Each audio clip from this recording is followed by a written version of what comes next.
Okay, so you're probably going to say I'm overreacting to one good performance on this one, but hear me out. In a couple of weeks, I think we're all going to want double Man United, maybe even the triple up, and this is why. Welcome back to another video, guys. Hope you're good and you're looking forward to game week 23. Game week 22 was one of those low-scoring game weeks, wasn't it? And we'll start with that. But in today's video, these are my transfer plans. We're going to do a proper deep dive on Man United and why I want to be saving transfers to make sure I can get to that double or triple up ahead of game week 24 where their fixtures really turn. Guys, I would love you to support the channel by liking or subscribing if you're new around here, but drop a comment if you've got a question and I will get back to you.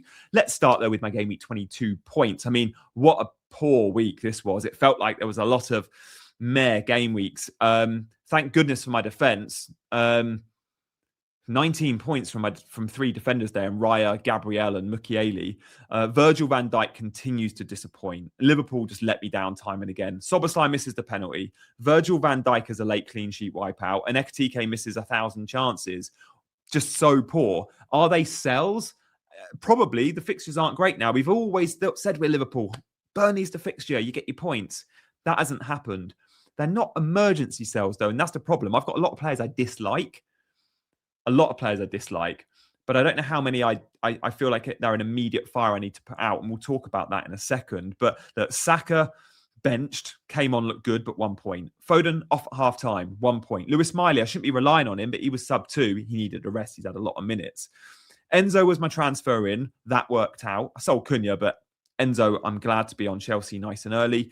And Ekitike Haaland flopped. So thank goodness Arsenal defence and Mukiele. And by the way, guys, if you don't own Mukiele or you're looking for a cheap defender, do check Mukiele out. He's been absolutely phenomenal for me since I wildcarded him in game week 7. Sunderland love defending and he gets all the DEFCON and he even gets some attacking returns too. But look, that's where I'm at. I'm feeling confident for the second half of the season. It's been a bad season, I know. But hopefully you look at my team, you look at the way I manage and go, Gianni, I'm going to follow his content still because I think he'll do all right in the run-in. And I really hope I do. But I've got to start playing a little bit more aggressive and a little bit looser. And that's why I quite like the idea of going big and stacking on certain teams. So look, this is where I'm at. 2 free transfers. If I'm on wildcard right now, how many players actually would survive in this 15-man squad? If I was on wildcard, I'd go Dubravka. I might go Raya, but I'm not sure. I'd definitely go Dubravka. I'd go Gabriel. I'd go Mukiele. I'd go Enzo. And I'd go Haaland. I don't know if I'd go Ekitike or Miley, Szoboszlai. Probably not any of those guys. Foden, no.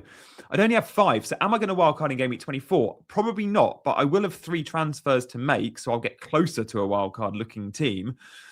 And the big thing about this team, whilst I would only take 5 of them on wildcard, the biggest thing to know is from those 10, I don't hate the other 10. The others many of them are all right. Lewis Potter needs to get in the bin soon. Got to sell Liverpool at some point, but they're not bad. O'Reilly, got to sell him soon, but maybe against Wolves he starts and looks all right. So they're not Raya, similar, like he's fine. They're not emergency sells. Saka, I think Rice is better value. I'm even looking at an Arsenal triple up in defence, maybe. But for the time being, maybe he's okay. He's had his rest now. So it's really difficult to make that call. I don't hate my team, but I do dislike a few slots there.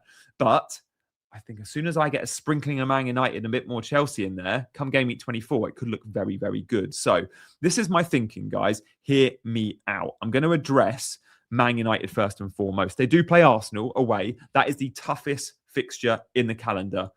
Absolutely is. I don't think we can disagree with that. We shouldn't be disagreeing with that, right? Arsenal away is as tough as it gets. Of course, I don't mind if you want to go early on a Bruno Fernandes, and some people have already bought Bruno Saturday night and understand it. I understand it. Bruno is a must-have in a way. Everyone's going to have Bruno. And I'm going to have Bruno, but I don't think I necessarily need Bruno right now. Need him very soon, but I don't know if I need him right now. So when I look at people's plans on YouTube, I polled this on my debrief. Buying ahead of game week 24, about a third are doing. Buying ahead of game week 23, about a third are doing. And then about a quarter already owned and 11% randomly aren't buying Bruno, which blows my mind a little bit. But I understand why you would hold. When we look at the Man United fixtures, I'm thinking the entry point is to game week 24. Of course, in 23, you can still pick up DEFCON and maybe jam an assist or whatever. But are United going to score against Arsenal? I'm not so sure. Fulham, Tottenham, West Ham, Everton, Palace, Newcastle is a great run. And most importantly for Man United, In between all of these fixtures, no midweek football, no EFL Cup, no FA Cup, no European football. Carrick gets a full week on the training ground, and that matters more than ever at this point in the season. Players are starting to get tired. They're having to travel all around Europe. In so many of our league's teams are having to travel around Europe in the midweek. Well, United don't have to travel, but they also therefore get an extra 1 or 2 training sessions on the teams that are traveling and playing. That's a big, big deal. And I expect Carrick to go from strength to strength. Now, some will say, steady on, Gianni. It was one game. This is still Man United, the team that's let us down for 5 years. I would argue this was their best performance in 5 years. And I would argue the biggest indicator to suggest that they're going to be very good, or certainly good in these fixtures, because, they're not playing the best teams in the league. They're playing Fulham, Spurs, West Ham, Everton, Palace. I would argue, given the fixtures, we can expect United to be good. I don't think United do let us down. Sure, they're going to drop a few points, they're going to concede a few goals, but I expect them to dominate a lot of these football matches, and I expect them to score a lot of goals. What they did to Man City, I've never seen a team do to Pep's Man City. I've never seen this big an XG gap since Pep's been at City. In fact, some XG models had it at like 3.5 XG to Man United. And if that was the case, I saw the XG philosophy tweeted, Man City have never conceded so much XG in the Premier League. Man United did that to them. And all of that whilst conceding barely any XG themselves. They dominated the football match and they were amazing. Now, if that theme continues, boy, are we going to get points versus Fulham and Tottenham and West Ham and Everton and Palace. I want a piece of that cake, but I don't just want Bruno, because everyone's going to have Bruno. To really maximise Man United, we need that attacking double up, in my opinion. If you think they're going to start scoring goals, and if you think they're going to not let us down. And they have let us down a lot. Let's just start with the obvious, with Bruno, and then let's talk about some other players. And if you watch the Sunday debrief, I did go into detail on this, so sorry if I'm repeating myself, but Bruno Fernandes played as a number 10. He's 20 yards higher up the pitch under Carrick and Fletcher than what he was under Amorim. He's still got his DEFCON, and he won't be as good for DEFCON playing in this role, but boy, will he be better for open play goal threat. So Mbermo played number 9, Ahmad on the right, Dorgu on the left in a front 3, and Bruno in the 10. That's his best position. Make no doubt about it. So firstly, to address just Bruno, and then we'll go back to some of the other players, everyone's going to get Bruno in. He's rising in price already, went up on Saturday night. He's going to have another rise this week, and selling someone like a Foden or a Cunha to Bruno makes complete sense. Of course it does. But do I want Bruno ahead of Arsenal? Do I bite the bullet and bring him in? Well, possibly, and we'll talk about why I could go early. Foden's injury possibly could play a big part of this. I know I want him for 24. The big question is do I just have him for 23? And this was the poll on Bruno, of course. A lot are waiting. A third of you are waiting to 24. A third are going in 23. And fortunately, a quarter of you already own him. It's a fair play if you do. He's only 15% owned. There's a lot of dead teams you'll be competing against. There are a lot of teams in your work community leagues with casual managers that take less interest, that won't know about Bruno playing number 10 now and changing position, that won't necessarily know about United's great fixtures. And with all that in mind, you can steal a march on your more casual mates. If you're watching this video, you're an engaged manager, right? That's where you gain an edge. And Bruno Fernandes at 15% owned is a gift. Even if he was 12 million, he'd be a gift. He's 9.3, 9.4. I think he's gone up since I screen grabbed this on Saturday. So look, Bruno's a must-have. I'm just not sure if I move early this week or next. By the way, 14 defensive contributions. In a game where he gets an assist, he still gets 38 BPS. Didn't even score, he got 38 BPS. He's unbelievable in all the underlyings. He's great at DEFCON. He benefits from a clean sheet point, and he's going to get loads of goals and assists. He's a no-brainer. But other players at Man United. Well, let's look at the average position map, right? From between the posts. Michael Carrick is not scared to bench big names. We've seen Sesko on the bench and Cunha on the bench. Often when new managers come in, there's a bit of a fan pressure, a bit of pressure in the media, pressure from fans, pressure from the board to play your summer signings. He didn't come in and say, I need to squeeze Sesko and Cunha in. No, you're going on the bench because Dorgu's been playing amazing football. He's going to get the nod in a front 3. Ahmad's my absolute boy. I love what Ahmad can do. He does something that the other players can't do. He's going to get a start and he's going to play 90. I don't know moving forward if Dorgu is going to be in the first choice front 4 at Man United. But until he plays badly, I think he's in the team. I think he gets to start versus Arsenal. I'm not saying go and buy Dorgu. I don't think you should, because I think he's probably going to become a transfer out unless he gets the spot off Luke Shaw at left back. And I'm not so sure he does. I think Shaw and Carrick may... Did they cross over? Maybe not. Maybe they didn't cross over. But nevertheless, Dorgu's a risk, and you expect Cunha to be in that front four.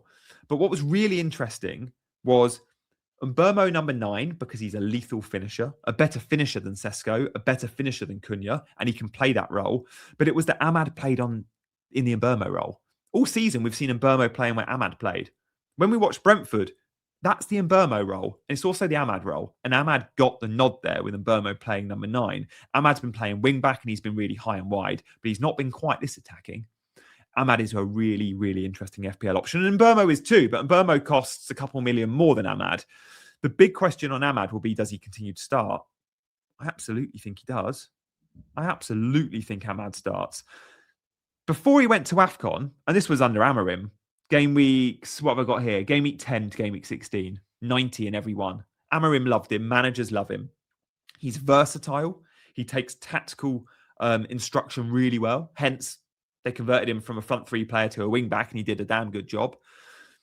But he carries the ball. He's aggressive. He offers great ability to track back, which managers love. He offers the press. Ahmad is a manager's dream. And I've got no doubt Carrick continues to play him. Now, if Carrick continues to play Ahmad, who is 1% owned and 6.2 million in this position on a football pitch, then he's going to be a gift in FPL. And Ahmad and Bruno for this fixture run could be loads of fun. Now, Ahmad and Mbeumo could be. Cunha will probably work his way into the 11 at some point. But the reliable asset is Bruno, and then you have fun with an Mbeumo or fun with an Ahmad.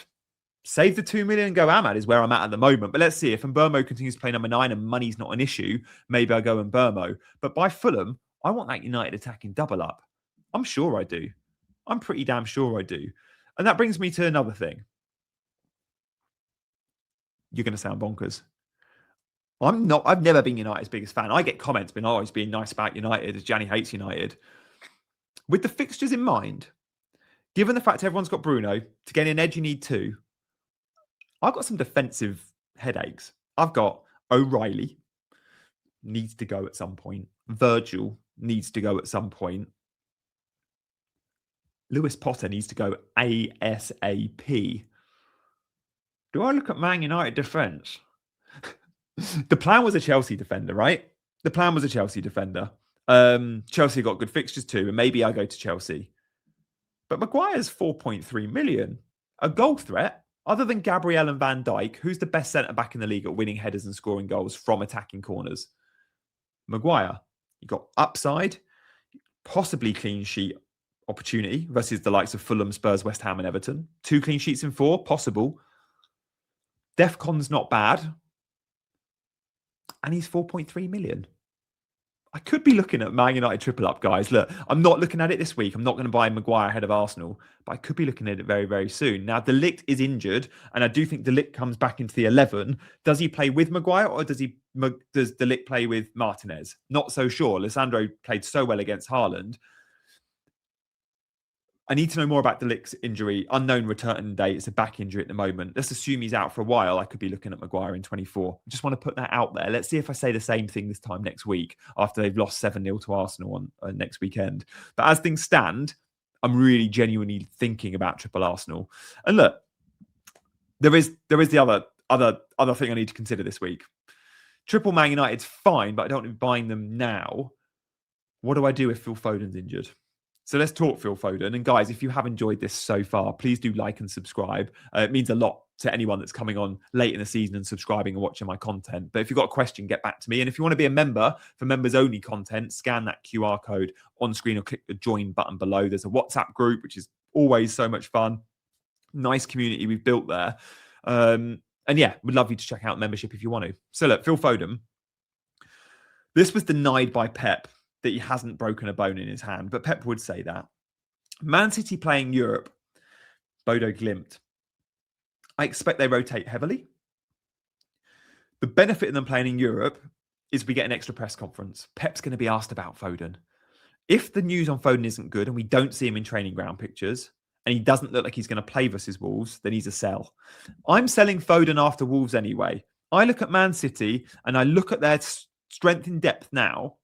They've added Semenyo and they've got Doku, right? If they're going to play with wingers, Semenyo plus Doku, if they're going to play most games, there is only one spot available in this team for Foden, Cherki and Reinders. Now, of course, that's not quite the case. It's 1 for 3 in the number 10 role, but there's also a chance Phil Foden or Cherki play on a wing. Either side, they can do that. Routes to the team are there, but they're not nailed players. Bernardo Silva feels nailed. He always plays in the number 8 role. And number 6, Rodri, always plays when fit, or if not, Nico Gonzalez. But the Foden role can often be a Reinders, can often be a Cherki. The Semenyo role on the right could be a Cherki, could be Bernardo, could be Foden. I just worry about rotation when they're all fit. And now they've added another player in that attacking lineup in Semenyo. I'm a bit worried moving forward that Foden's not as nailed as he once was. That if he starts scoring goals again, he's going to be nailed again. He's going to be a great asset. But when his form's not great, I'm a little bit worried. And I think he was injured. That's why he went off at half-time, clearly. I don't think he was having a bad game. No more so than any other City player. So I'm concerned. I also look at this Man City 11, by the way. I think O'Reilly probably comes back in at left back and we see Ake playing centre back. But let's watch this space. Mark Gahey obviously can feature very soon as well. So look, if Phil Foden's a sell, what do? If Phil Foden's a sell, do I move to Bruno straight away? Yeah, I do. Like if I hear Foden's injured, I'm going to go to Bruno this game week, and I've got the money to do so. Look at the Man City's depth, by the way. Look at who comes off the bench. There's Aït-Nouri's back. That affects O'Reilly too. Reinder's off the bench, and obviously Cherki himself. So this is how I'm currently set up. If Foden's fit, I keep him for Wolves. If I gamble on O'Reilly playing, but if he doesn't, I might get points off the bench or I play Lewis Miley. It's not ideal. I don't love my team this week. But in terms of possible transfers out, I don't necessarily have the fires. And I know the defender, like I can make a defender transfer, right? I could sell O'Reilly this week or Virgil this week. But the defender I think I want to buy is Maguire. No point in selling Virgil to Maguire ahead of Arsenal away, or even O'Reilly to Maguire.